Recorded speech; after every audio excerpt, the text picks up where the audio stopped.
Along here with Mr. Kamm, and I just want to say thank you for being a guest on my talk show. Thank you so much for having me, Keith.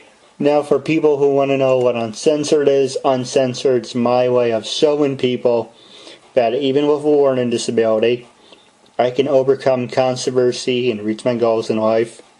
At the same time, turning myself into a perfect example for people out there deaf, blind, or in a wheelchair.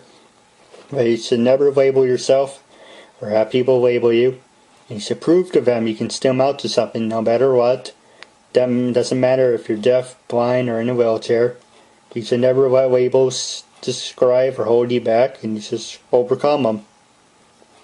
Now, with that being said, this half-hour conversation, you can say anything you want, curse if you want to, and let's get started. All right. Starting off, how did you become an actor? And let's just jump right into it. Sure. Now, I started very young.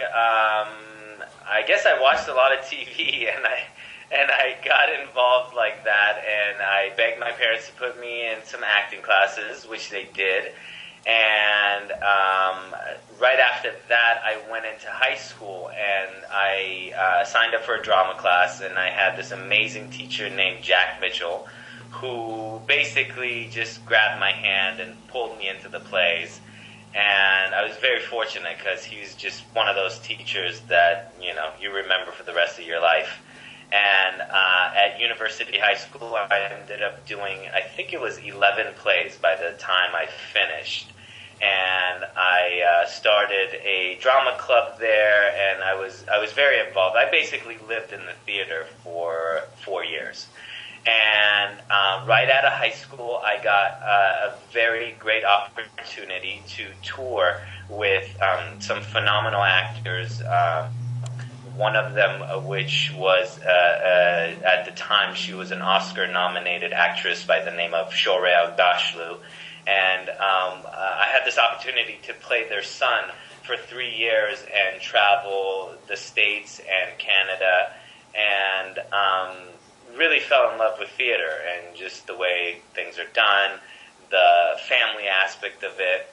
And while we were touring with that play called Our Sweet Life, I ended up writing my own play called The 99 Cent Family. And then I started looking for people to be in it and to produce it, and I got very fortunate, found a great writing partner named David Dion, and him and I hashed out the script for a few months, got an amazing cast together, and that play ended up running for about 4 years, and we had almost 100 performances with that.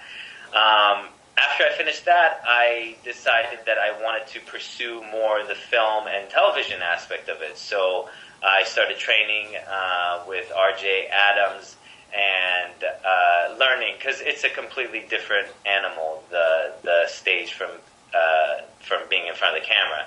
So I had to learn that. And then I went into film school and got behind the camera a little bit. I just wanted to kind of know how to do everything. So, just like you do your own show, you're the producer, I wanted to be in charge of that. I felt like I would better my chances, if you will. So I finished film school, and now for the past few years, I've just been grinding and trying to get out there and build a name for myself, basically. Get people to trust me, get people to put me in their projects. Yeah, that's really cool. Who influenced you to become an actor, or who had the biggest impact? I think growing up, I was really into sitcoms a lot. So, like, watching people like Will Smith and Fresh Prince of Bel-Air, people who could make you laugh, Robin Williams. And then later on in high school, I would have to say Brando was a big influence. Brando and Pacino, just watching their movies, just so natural, so amazing, and they make it look so easy. And I think I'm always striving for that. Let's see whether or not I ever get to that point of naturalness. But I feel like Pacino in those movies back in the 70s and 80s, my God, he was just so natural. And I think they've had the biggest influence, and I try to strive for that. All right. I see you're rocking out your Italian look. It's pretty cool. yeah, I gotta throw the chest hair out a little bit. Now, for people out there don't get offended, it's just saying, well, on the subject, I don't have a filter, so it's uncensored. So, anyway, I don't know how many people have just turned off. So, it doesn't matter. People are so very sensitive.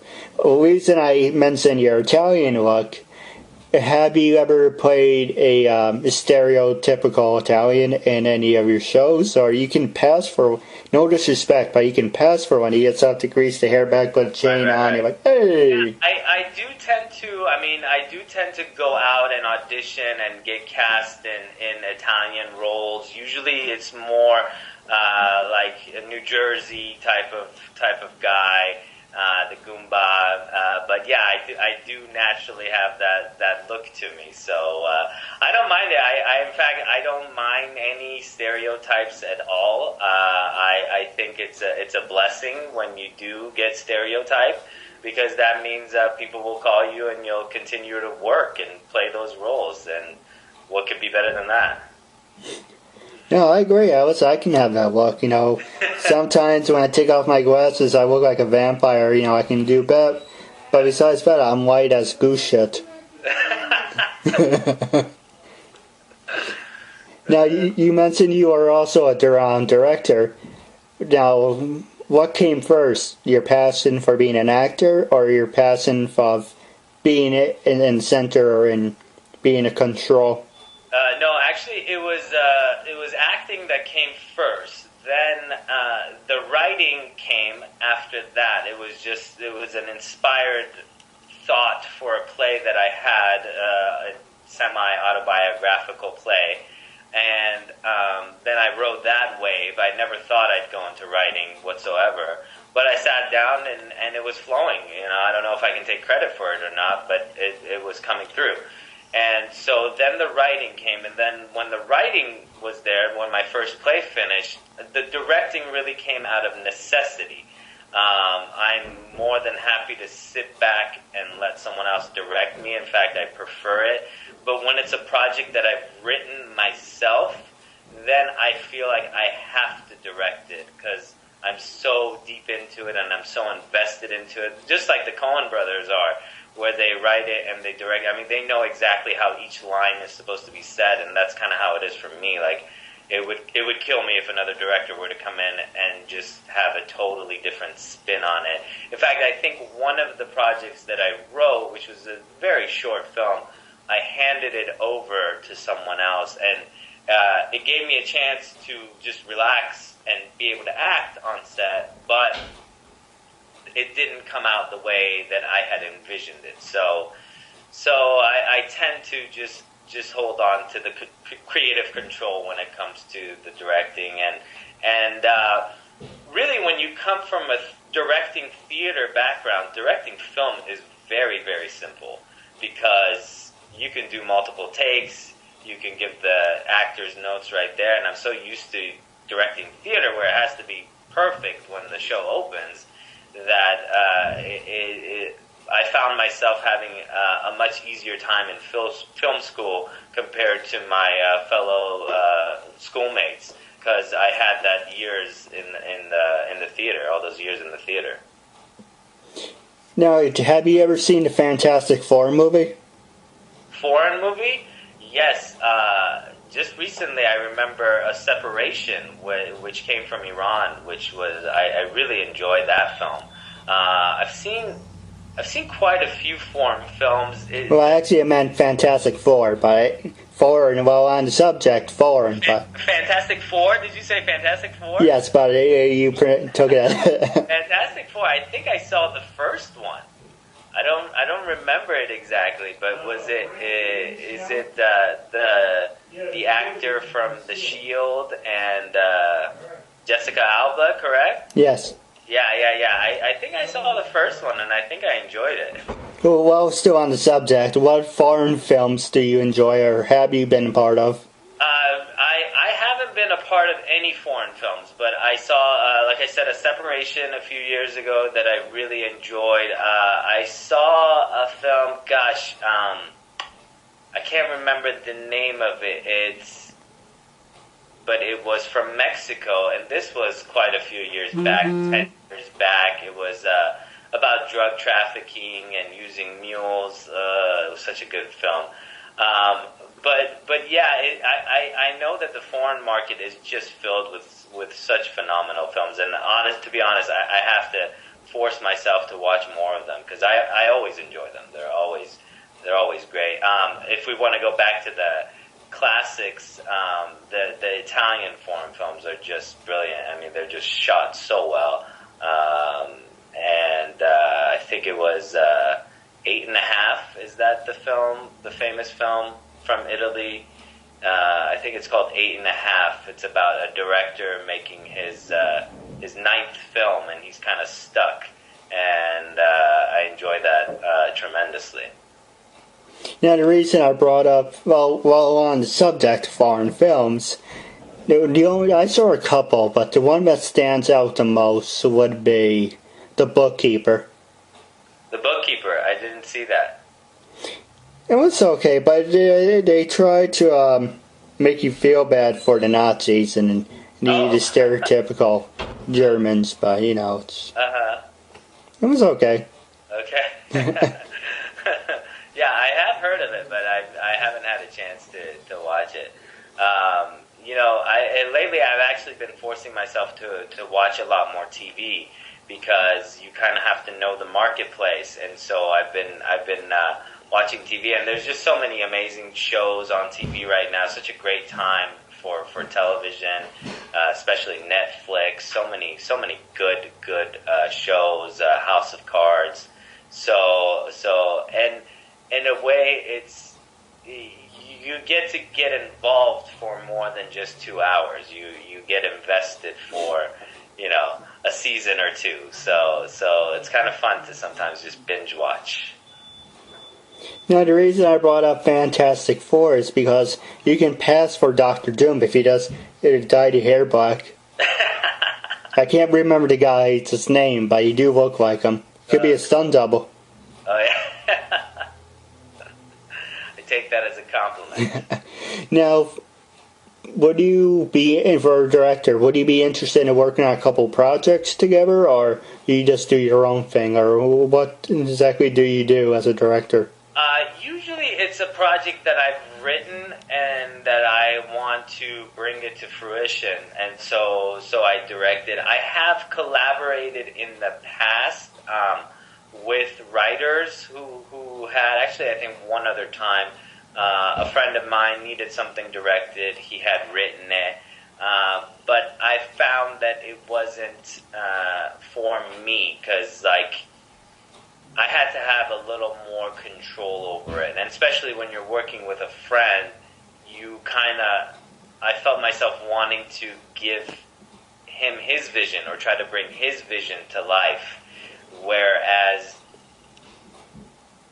you can't approach the work that way. I think the director has to, once it's in his hands, his or her hands, then they have to make it their own at that point.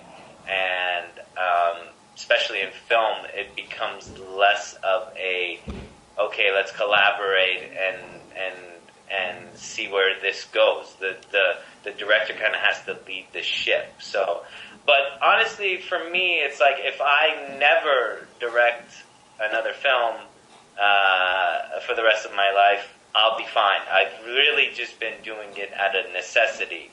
And if something comes to mind, a writing project comes to mind, then I'll do it. But my passion and my heart is in acting more than anything. All right, well, I do have an idea for you that we can mention after the show. Now, what favorite actors have you wanted to work with or have worked with? And when the second question is, what roles do you mostly prefer, being the main star, secondary star? Oh, that's a good question. It really depends on the project, I guess. Some projects I like to sit back, especially if I've written and directed and I'm producing. I kind of don't mind being the third or fourth lead because I'm juggling so many things at the same time. But I don't know. I've never looked at it as. I guess I've been fortunate. I've been given good roles, so I've never worried about whether I need to be first or I need to be second. It's just whether or not the character speaks to me, and most of the time they do. I've had the good fortune of working with some amazing writers and training with some amazing people. So I always enjoy the process, and I enjoy watching others work as well. I enjoy seeing them go through the actions. I think I naturally gravitate towards comedy, especially dark comedy. That's my kind of humor. More jabby stuff, I guess. But anytime you're in the flow with other actors, it's fun. And especially in the theater world, if you're getting along with everyone off stage, it's so important because you're traveling and you're going to different cities, and really the acting is just the tip of the iceberg. You have 70-80% of your fun when you're outside and drinking and just socializing and philosophizing or what have you. So it's always good. Now, what actors had, that's the second part. Now, the first part was, how many actors have you wanted to work with, and what famous actors did you have the chance to work with? Well, the most famous actor that I've worked with is, her name was Shohreh Aghdashloo, and she was nominated for Academy Award a few years ago for a movie called House of Sand and Fog, and she won an Emmy Award for an HBO series called House of Saddam. And, just watching her work, again, she just makes it look so easy. And then my partner in the 99 Cent Family, he's done a lot of work. His name is David Dion. And with him, it was a great relationship because we got to bounce ideas off of each other and constantly rework this play that we were touring with. Even though it was funny and it was sold out and we were successful, like him and I both were always on the same page that it can be better, it can be better, it can be better. And I think that's what you have to strive for, because you can always find a line, you can always tweak it. And I like that. I like just constantly pushing. I've never sat down to read one of my scripts and been able to go all the way through without making a change. Like, I never sit down and say, it's perfect. Because it never is. You're always striving for that perfection, but you never quite get there. So I think that's kind of the fun, is constantly pushing forward for that. All right. Now, what about as far as actresses? What you didn't mention an actress, but what other actresses did you want to have a chance to work with? Oh, I wanted to work with Brando, but that's not going to be a possibility at this point. Maybe in the next life. But right now, I mean, the dream would be to work with Denzel Washington, because I think he's just phenomenal. I can't get enough of watching his work. To me, he's just like so solid as an actor, and anytime, I'm not much of a moviegoer, like go opening night to see a film. I'm not that kind of a fan, but when it's a Denzel film, I am there. I'm like the first guy in line, because I love his work. So the dream would be to work with him. So hopefully, fingers crossed. Well, what about for actresses? Actresses,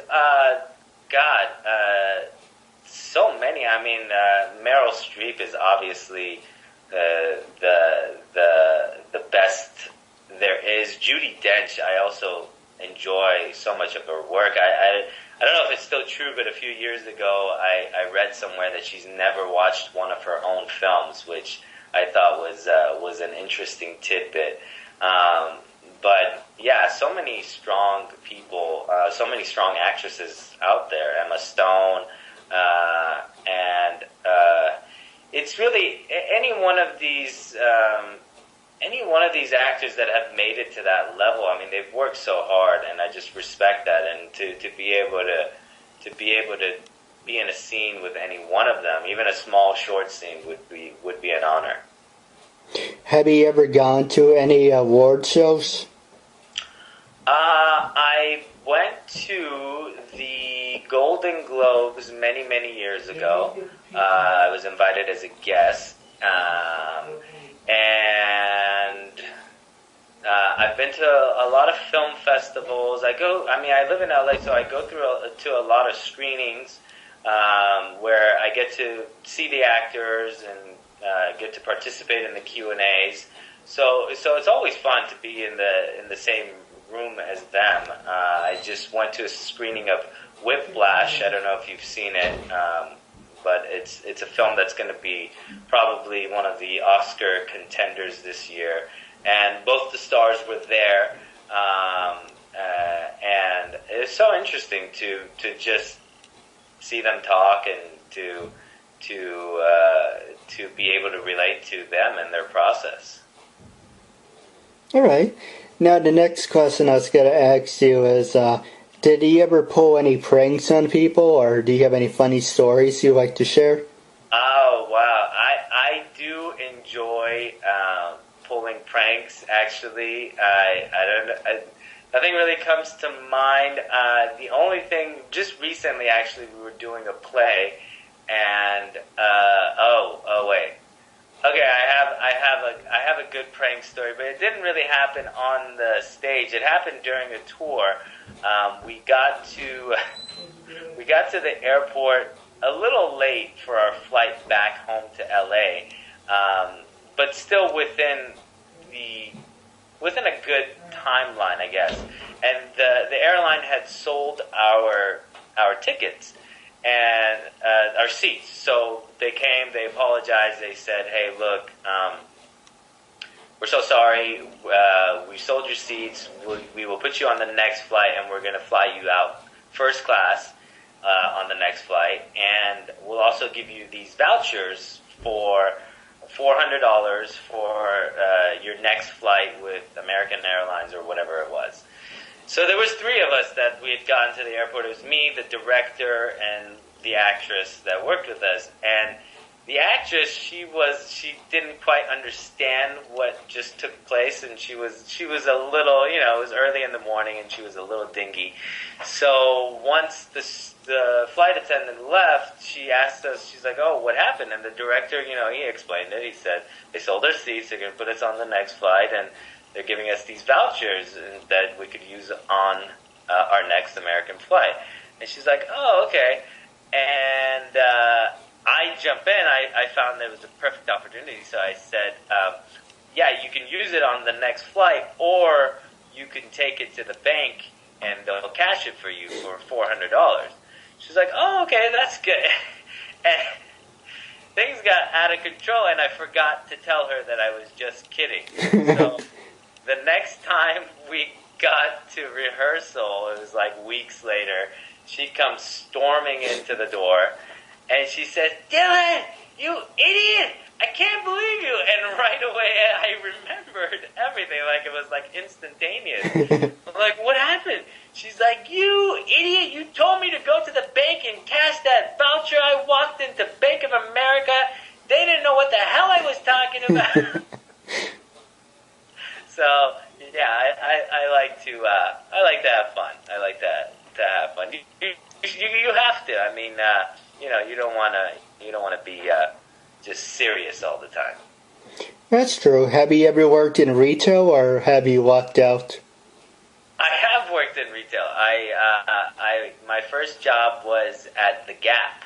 Oh, you too? Yeah. Did you work there? No, it's funny you should mention the Gap. I interviewed someone else today that said the same thing. My first job was at the Gap. Yeah, they'll hire anybody, I guess. Yeah, it was, no, I was in high school, and it was a prestigious job for me, because back then, the Gap was very big. It was a big brand and very important brand. And I would get 50% off of the clothes. So literally I would just work, and my entire paycheck would go to all the clothes that I was dreaming about for the last 2 weeks. So it made no financial sense to work there, but I worked there for I think about 3 years on and off. I would normally go in during the Christmas times, and I would get smarter and smarter every year that I went back. I would make my availability less and less, so I would only work the hours where there was action and business, but I wouldn't stay to close and to fold the clothes, because I just could not stand doing that. And my dad and my sisters, when they would pick me up at night, they would always come by the window, and they would just stare at me and make fun of me because I was standing there folding clothes, and they got a big kick out of it. So the next year I went back and said, I'm not doing that, sorry. Yeah, it's kind of funny you mentioned you worked at nights too, and your parents and family had to pick you up. That was the same thing with me. I worked over at the North Face for about 4 years. I worked at KB Toys. Uh-huh. I worked at Skechers. That was a horrible freaking job. And I recently was at another job. Fuck it. I worked at US Polo, and they were a bunch of ass backwards people. I had to wave because I had my anxiety was firing up, and I was having panic attacks. Yeah. But I tell you, sorry, I didn't want to work there. I only took the job because I wanted to show my parents that, hey, you saying I have to let this group of people get a job for me. I want to show you I can do something. So I got myself the job. Right. Didn't want it, didn't need it. I just did it to make a statement. But they were fucking terrible. They were disorganized, didn't know shit. And, I liked everyone there. I liked 3 of the managers. There was one who was a total scumbag. Right. And he, every day, every goddamn day, he saw me, we don't know how to deal with people like you. It's like, yeah, I understand I have a learning disability. Thank you for the reminder. And it's like, we don't know how to deal with people like you. We don't know how to deal with people like you. And it's like, that gives you an excuse to be a scumbag to me? What part of the country do you live? Oh, New York. Oh, you're in New York. Near Manhattan or? Yeah, New York, I would say it's near Manhattan, but it's an hour and 45 minutes east. So it's near West Point. Long Island or no? Going away from there. Going away, okay. We've had a lot of performances actually in Great Neck. I don't know if you know where that is. Heard of it, don't remember where exactly that is. It's right next to Little Neck. Oh, so in the city? No, it's in Long Island. Ah. Yeah. The one thing I would not miss about the job is I did have anxiety, and the one reason I do the interviews to get over my social anxiety. So it's like therapy for myself. And they used to say, okay, you're going to work in the back by yourself. Okay. Yeah. It's raining outside, or it's snowing outside. Can you take care of these 500 boxes? And it'd be like a stack here, stack here, stack here. And it's like, yeah, okay, is anyone going to help me? No. We are very low on people. You're going to do all this by yourself. And I was getting a panic attack. It's bad enough I had those. I was firing up, and it's like, I can't do this. You want me to do 500? It wasn't just one day would be 500. One day would be 200. The other day would be just 75. And it's kind of like, But also, I didn't sign up to work in the rain and snow. No, not for you. It's ridiculous. What about you? Were you sales stock? No, I would. They would shift us around, but I think I worked my way up to cashier pretty quick, and that was the best. So you would basically walk into the Gap, and they would tell you where you're assigned for the day, and I would always pray that I was cashier or fitting room. Fitting room was also fun because you were away from the managers and from Big Brother. But cashier the day would just go so quick. So I enjoyed that. When I was on the floor for sales, that was like tick tock, tick tock. The day would drag, to say the least.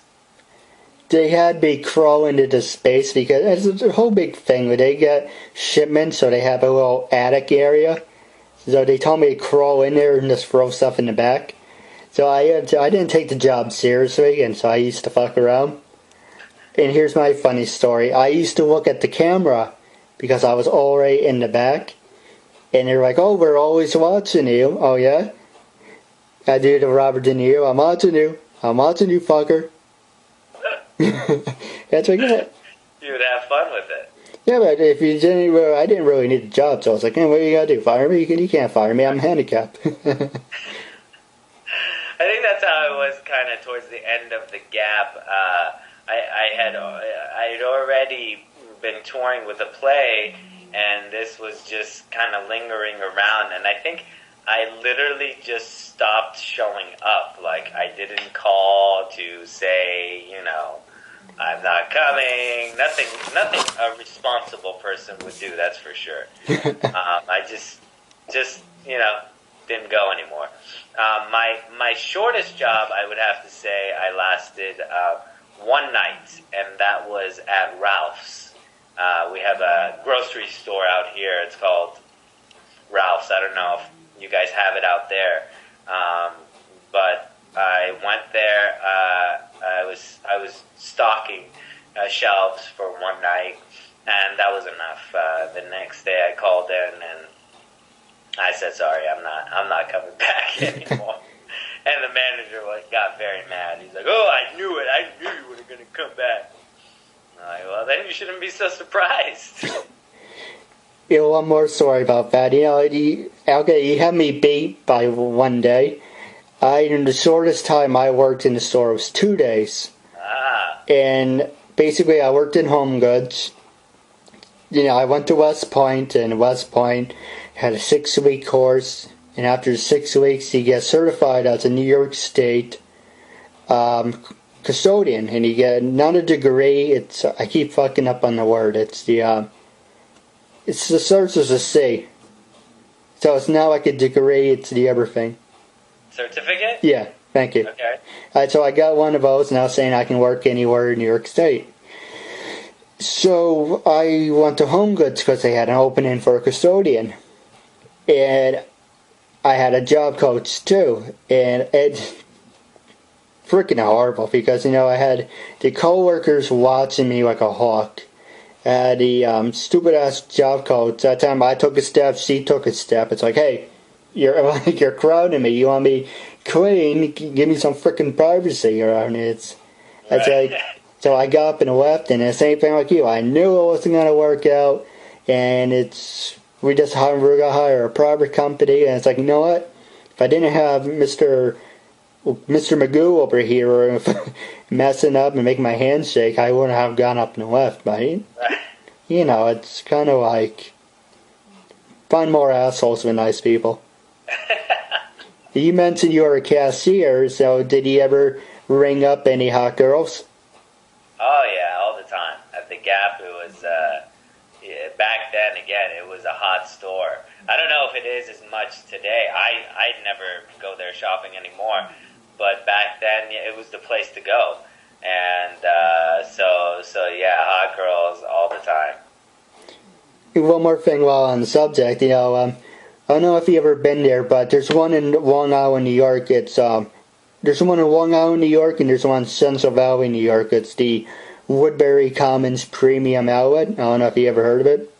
No. Basically, it's the second biggest mall in North America. Wow. Big tourist attraction. People have this wink imagination you can get deals, but you're actually getting defective stuff. Say, for example, just see if there's anything. This book is brand new. You think it's brand new, but you would notice it has like a mark in the back. So you don't get the brand new stuff like the city. You get the hand downs, and people think, oh well, good deals, and so that's a big tourist attraction, and a lot of Asian people go there. Don't get me wrong, I love Asian girls. They're freaking cute. And so it's kind of like, that's the reason I walk around. It's like, oh, she's cute. Yeah, too bad I can't get a girlfriend. But it's kind of like, besides that, people who live near the Commons hate the Commons, but people that come from California, from the city, from out of country, say it's the best thing they ever did. Yeah. We have some outlets here, but you gotta travel a ways to get to them, and I'm not really much of a malls type of a guy, so I really don't bother at all. And well, wrapping up, do you have anything you want to say to your fans and listeners? Not at all. I hope everyone's well. Merry Christmas, Happy Holidays. It's that time of year, so just be safe out there.